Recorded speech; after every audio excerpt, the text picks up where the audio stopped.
Actually, there were women who were going to lose their livelihood through this. They should have thought about that before they thought it was a good idea to sell their starfish online.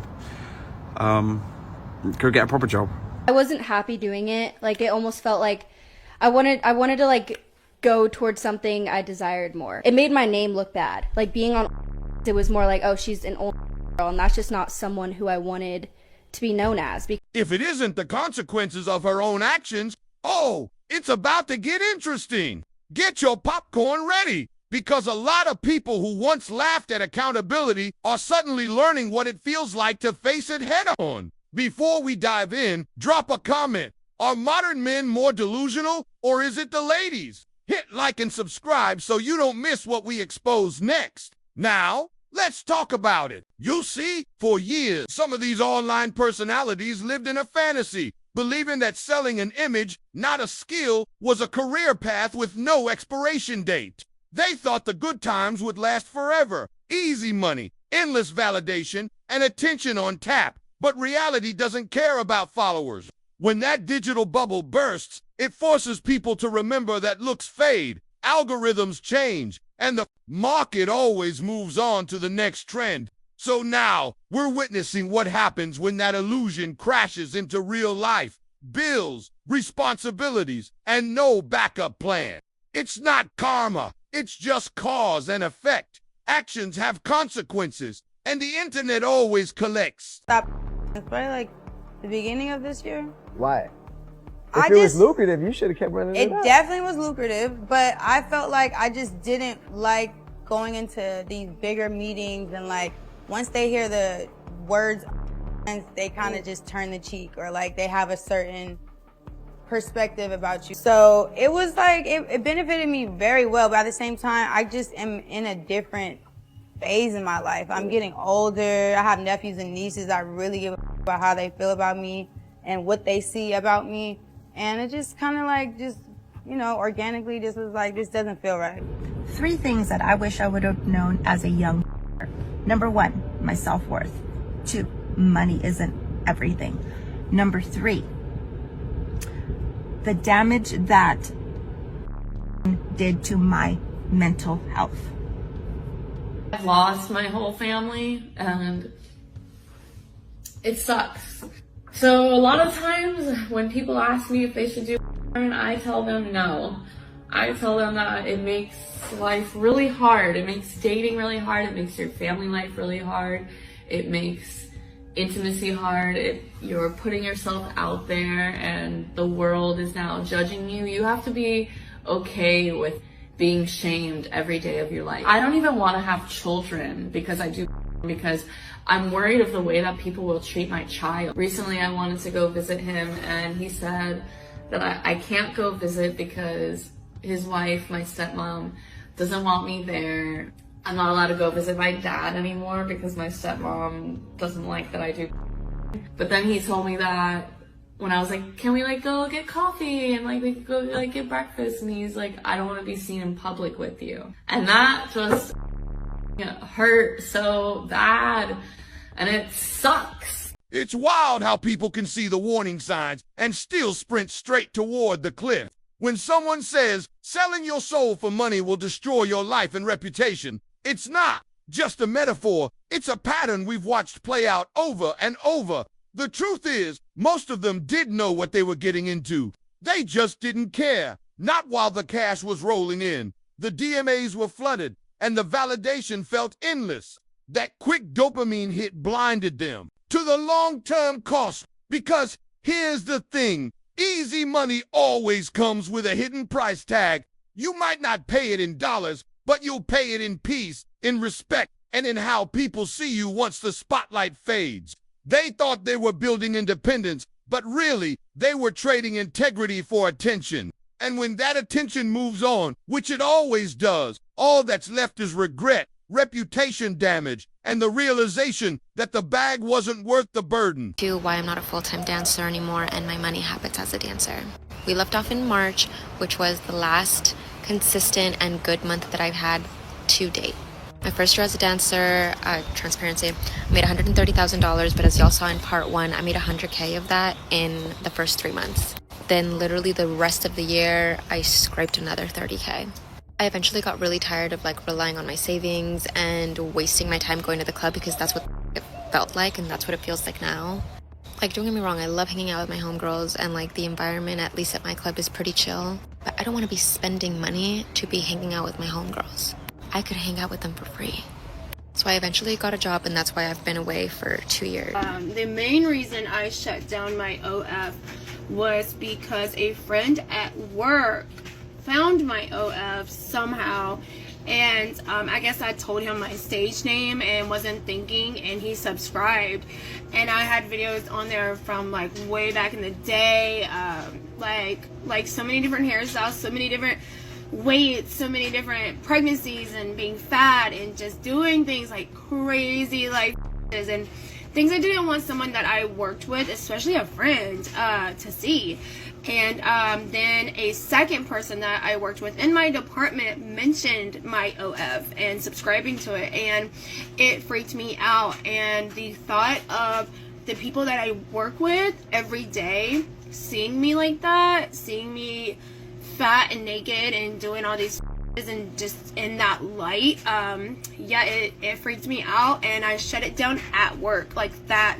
In that moment, I stepped away and I deleted my OF right then and there. I've really gotten to the point where there are days to weeks at a time where I don't leave my house because I don't feel like facing the world of what has been created out there for me. I get so disappointed when I go out and I meet a new friend and then it turns out they don't want to be my friend anymore. Or I go out and, you know, I don't know, I just hear things and or witness things. It's really easier for me just to stay inside my house and not put myself out there for hurt. I wish that people would treat me how they would treat a married, registered nurse with 2.5 kids in Indiana. That's how I wish people would treat me. I send a very strong message to young girls, don't do because as much I understand it, you want to embrace your sexuality, you want to say, screw the man, screw whatever, like I can do what I want with my body, but you're just gonna have a life of crap in front of you, and you know, they have morality clauses. You can never work with children after you do. You can never work in a medical field after you do. I think there is some sort of post-traumatic stress that is in you from this experience. Yes, and I think it kicks in mostly when I go out in public, because the stares I get, I feel like people can see through my clothes, and it brings me deep shame. It makes me feel like I lost all right to my privacy, which I did, because I'm one Google search away. Yeah, and those images you cannot expunge. You have no right, even though it is deeply personal to you, you have no right to remove them from anybody's view around the world. Yeah. I want to clarify, I was addicted to anything and everything, but I also was a dancer. And I know a lot of girls that are addicted to dancing and still to this day are dancing, and they were dancing 4 years before me, and they've still been dancing after I quit, and I danced for about 4 years.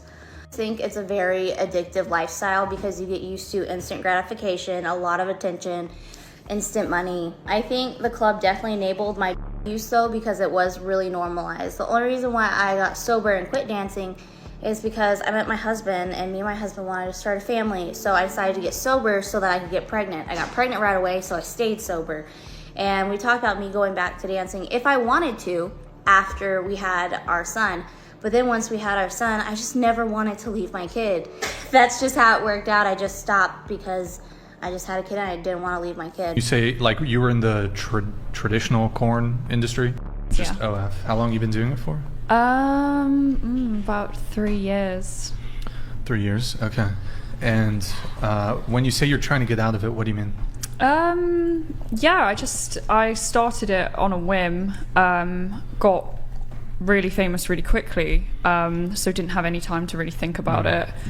blew up really quickly. And yeah, as time went on, I got a little bit older, realized, you know, it's not really where a lot of people should be. I think it's just a very dark industry, and there's a lot that isn't, I think, portrayed in the media. A lot of girls are like, whoa. Let's be real. She knew exactly what she was signing up for. This wasn't some innocent mistake or moment of confusion. She understood how dark and damaging that industry could be. But she chose to walk straight into it anyway because the money was too good and the attention too addictive. Now that her bank account's looking comfortable, suddenly it's all about regret and growth. But let's call it what it is. Selective morality.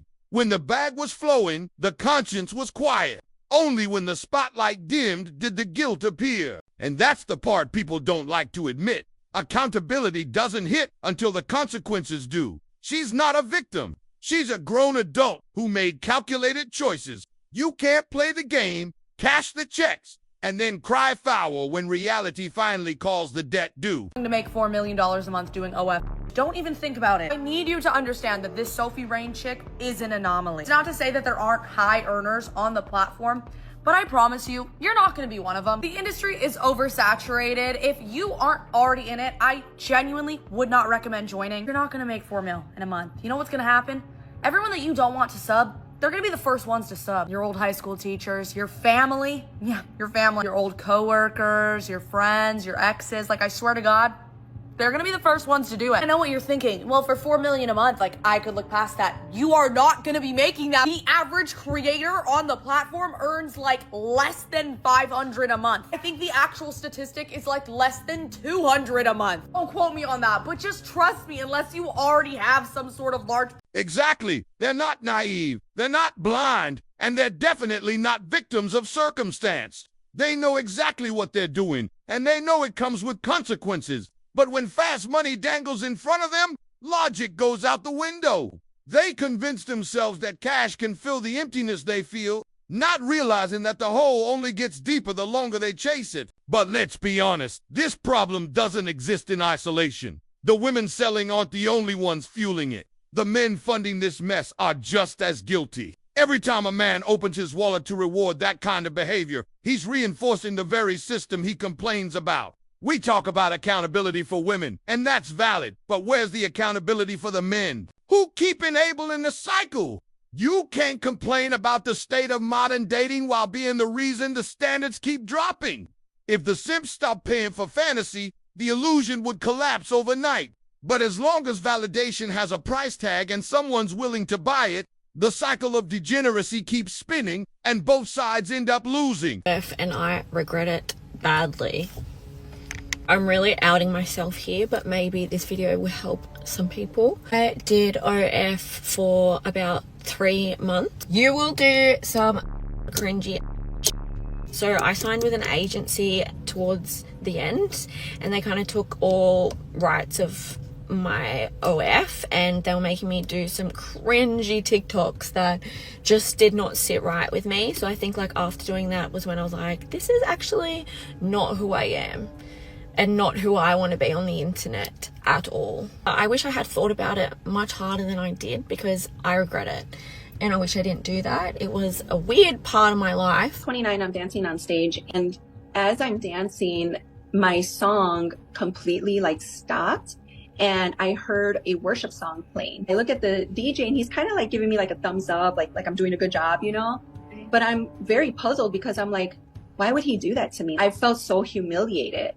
And then I go like this to him, like, stop, you know? And he's like giving me a thumbs up, like, no, like, you're doing good, like, you know? And there's like this confusion. But then moments later, I hear my song being played again. And I'm thinking, why is he doing that to me? Yeah. But then I realized, oh, wait a minute, like, he's not doing anything. Like, I'm actually audibly hearing a worship song supernaturally. One of the passages that I was reading for 2 years, you were purchased for a price, therefore honor me with your body, literally like pierced my heart. And I said, oh my goodness, Lord, like you're here, like with me, like you're speaking to me here, like in the club. Would I recommend anyone becoming an escort? Kind of a loaded question. Would I recommend that people consciously make the decision to view their body as a commodity and sell it for the sexual gratification of others? while spending copious amounts of time marketing themselves on red websites or getting in touch and linking up with someone who gladly distributes women. And then there's the actual act of doing it, so entering into a one-to-one scenario with somebody or going to some kind of like events and actually letting people use your sacred body for their own gratification. So to recommend this lifestyle would make me a dangerous person. And obviously, no, I would not recommend that. We're then obviously not considering the 10, 20 years that follow that decision where you have to actually deal with the aftermath. No, I wouldn't recommend. I just saw this video of this woman just leaving the club where she worked, and she looked exhausted. She looked so done. And she goes, I need you guys to stop glamorizing being because it's right now. And to be honest with you, I was one of those girls that glamorized being, but I was dying. I was so traumatized. It was one of the worst experiences of my entire adult life. Like, I never felt so dehumanized. I felt worse than I did when I was a sugar baby, worse than I did when I was a professional. I had never been treated like that in any of those things except for when I was dancing at a club. It was horrible. I met some girls there that has worked in that same club for 10 years. I only lasted 3 months. I just stopped showing up and I never went back.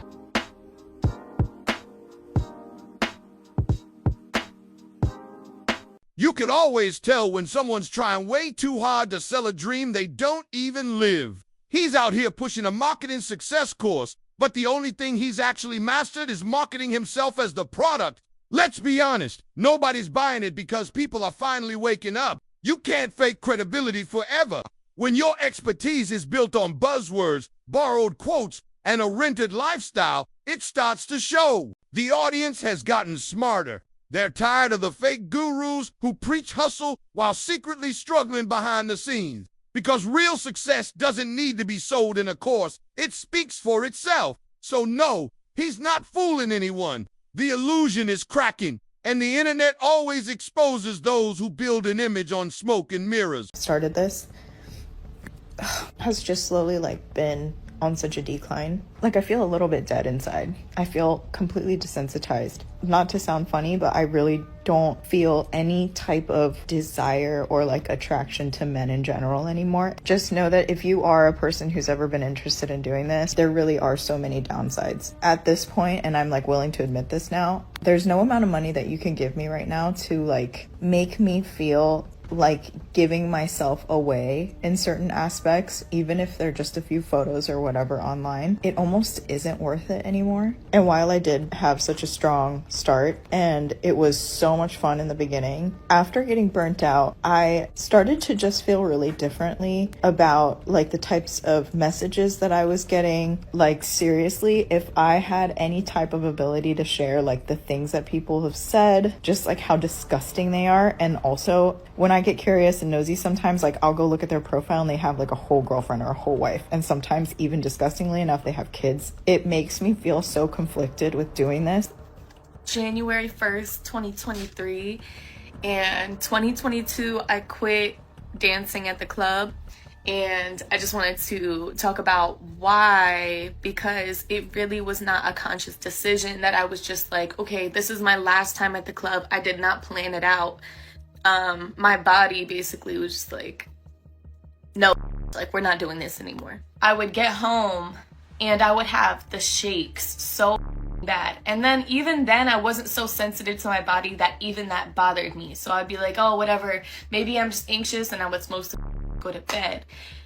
I would wake up and throw up nothing every single day after I worked at the club. So I started to get really, really sick, which caused me then to only go to work maybe 2 or 3 days a month. And then I'm damn, I can't even go in that much. I'm not making that much money while I am there. My boundaries started to be more strong with the men, where it's just no, you can't touch me. No, you can't do that. No, you can't talk to me like that. And of course, you make less money when you have more boundaries. So I ended up going back, getting really sick, to the point where I came back to Miami and I was sick mentally for 3 weeks after that experience, so I cut it. Going through a divorce, I was financially, overwhelmed with debt and trying to get back on my feet, and I used it as a crutch. And I told myself that once I no longer needed the income that I would stop. And once I no longer needed the income, I did not stop.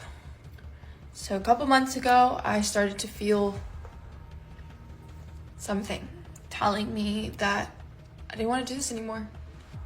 I didn't feel comfortable doing this anymore.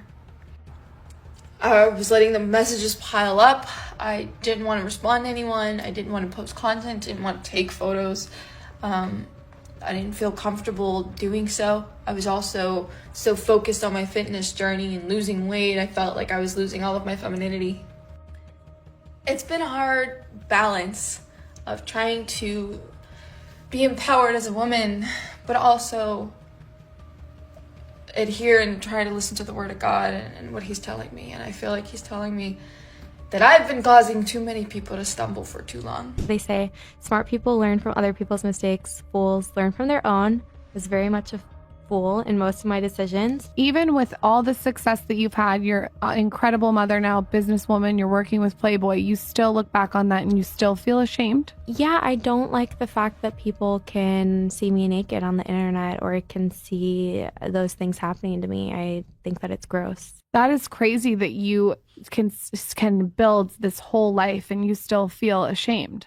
I mean, I'm proud of myself and what I've done, and I wouldn't take anything back. However, it's not like I like the idea that people can view that of me. I personally, those videos make me want to throw up. But that is why I keep talking about it and why I'm open to sharing, because if you can just help one person, it really does. That right there is the definition of cognitive dissonance. She's saying she's proud of herself, wouldn't take anything back. Yet, in the same breath, she calls her own videos disgusting. So which is it, pride or regret? You can't celebrate the outcome while condemning the path that got you there. What she's really saying without realizing it is that she loves the reward but hates the receipt. The money feels good, the validation feels good, but knowing that millions can see the cost of that money, that's what stings. And here's the truth. If she had the chance to do it all over again, she probably would. Because when someone says they regret something but still defend it, that's not growth. That's denial. It means the lesson hasn't sunk in yet. She hasn't learned that peace and self-respect are worth more than attention and quick cash. Until she does, she keeps chasing validation from the same system that quietly stripped her of her dignity in the first place. This was the worst decision I made in my life. Did not realize that I was literally selling parts of my soul and the money could have never made it worth it. I just wish that someone would have warned me and told me that I was going to be later experiencing PTSD from the trauma and the experiences that I was subjecting myself to on a daily basis. I did not know that I would later need to be in trauma counseling. It brought me into way darker places than I ever could have imagined, and I never want to go back there. I wish I could go back in time to who I was before I started doing all that stuff and just tell myself that the money is not worth it. Keep your happiness. And that's all I want to tell any girl who's thinking about starting an account. I just hope I can save even just one girl from going through the pain and the trauma that I am now going through because I subjected myself to that for the last couple. And that wraps it up for this one. If you made it this far, you already know reality always catches up, no matter how long people try to outrun it. If you enjoyed this breakdown, I promise you'll love the next one. We're going even deeper into the mindset behind modern delusion, double standards, and accountability. Click on the next video, and I'll see you there.